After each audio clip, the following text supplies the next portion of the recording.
ಈಗ ಉದಾಹರಣೆಗೆ ನಮ್ಮಲ್ಲಿ ಕಲ್ಸಂಕ ಫ್ರೀ ಲೆಫ್ಟ್ ಇದೆ, ಆದಷ್ಟು ಬಲ ಬದಿಗೆ ಬನ್ನಿ, ಫ್ರೀ ಲೆಫ್ಟ್ ಗೆ ಬಿಟ್ಕೊಡಿ. ಯಾಕಂದ್ರೆ ಒಂದು ಆಂಬುಲೆನ್ಸ್ ಬರ್ತಾ ಇರ್ತದೆ, ಆ ಸಮಯದಲ್ಲೂ ಕೂಡ ಅಲ್ಲಿ ವೆಹಿಕಲ್ಗಳನ್ನು ಇಡ್ತಾರೆ ಲೆಫ್ಟ್ ಸೈಡ್ ಅಲ್ಲಿ. ದಯವಿಟ್ಟು ಸಂಚಾರಿ ಕಾನೂನುಗಳನ್ನು ಪಾಲಿಸಿ. ನಮ್ಮ ಸಂಚಾರಿ ಪೊಲೀಸರ ಆದ್ಯ ಕರ್ತವ್ಯ ಏನಂತ ಹೇಳಿದ್ರೆ ಸಂಚಾರ ಮತ್ತು ಸುರಕ್ಷತೆ. ಈಗ ಉದಾಹರಣೆಗೆ ಪಾದಚಾರಿಗಳು ಯಾವ ಕಡೆಯಿಂದ ಹೋಗ್ಬೇಕು, ಪಾದಚಾರಿಗಳು ಆದಷ್ಟು ತಮ್ಮ ಬಲ ಬದಿಯಿಂದ ಹೋಗ್ಬೇಕು. ಇವತ್ತಿನ ಕಾಲದಲ್ಲಿ ಹೆಚ್ಚಾಗಿ ಅಪ್ರಾಪ್ತ ಬಾಲಕರಿಗೆ ನಮ್ಮ ಪಾಲಕರು ವಾಹನವನ್ನು ಕೊಟ್ಟು ಕಳಿಸ್ತಾರೆ.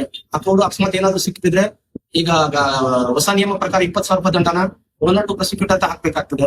ಮತ್ತೆ ಇನ್ನೊಂದು, ನಮ್ಮಲ್ಲಿ ಏನು ಹೆಚ್ಚಾಗಿ ಅಪಘಾತಗಳು ಆಗಿ ಸಾವನ್ನಪ್ಪುತ್ತಿದ್ದಾರೆ, ಅವರು ಹೆಲ್ಮೆಟ್ ಇಲ್ಲದೆ ಸಾವನ್ನಪ್ಪದ ವರದಿಯನ್ನು ನಮ್ಮಲ್ಲಿ, ಯಾಕಂದ್ರೆ ಅವ್ರ ಬಾಡಿ ನೋಡಿದಾಗ ಕೈ ಕಾಲಿಗೆ ಏನು ಫ್ರಾಕ್ಚರ್ ಆಗುದಿಲ್ಲ, ತಲೆಗೆ ಮಾತ್ರ ಪೆಟ್ಟಾಗ್ತದೆ. ಆದ್ರಿಂದ ನಮ್ಮ ಪೊಲೀಸ್ ಇಲಾಖೆಯ ಸ್ಲೋಗನ್ನು ಏನಂತ ಹೇಳಿದ್ರೆ ಹೆಲ್ಮೆಟ್ ಹಾಕಿ ಜೀವ ಉಳಿಸಿ ಅನ್ನೋದು.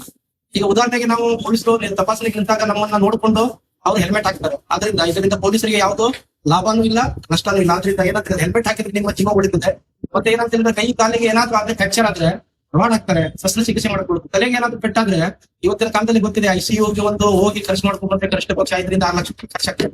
ಆದ್ರಿಂದ ಕುಟುಂಬಗಳಿಗೆ ಒಂದು ಮಕ್ಕಳನ್ನು, ಈಗ ಹೆಚ್ಚಾಗಿ ನಮ್ಮಲ್ಲಿ ಅಪಘಾತ ಆಗಿ ಮೃತಪಟ್ಟಿದ್ದಾರೆ 25 ರಿಂದ 40 ವರ್ಷ ಒಳಗಿನವರೇ ಇದ್ದಾರೆ. 40 ವರ್ಷ ಪಟ್ಟವರು ಅಪಘಾತವಾಗಿ ಮೃತಪಟ್ಟ ದಾಖಲೆ ಕಡಿಮೆ.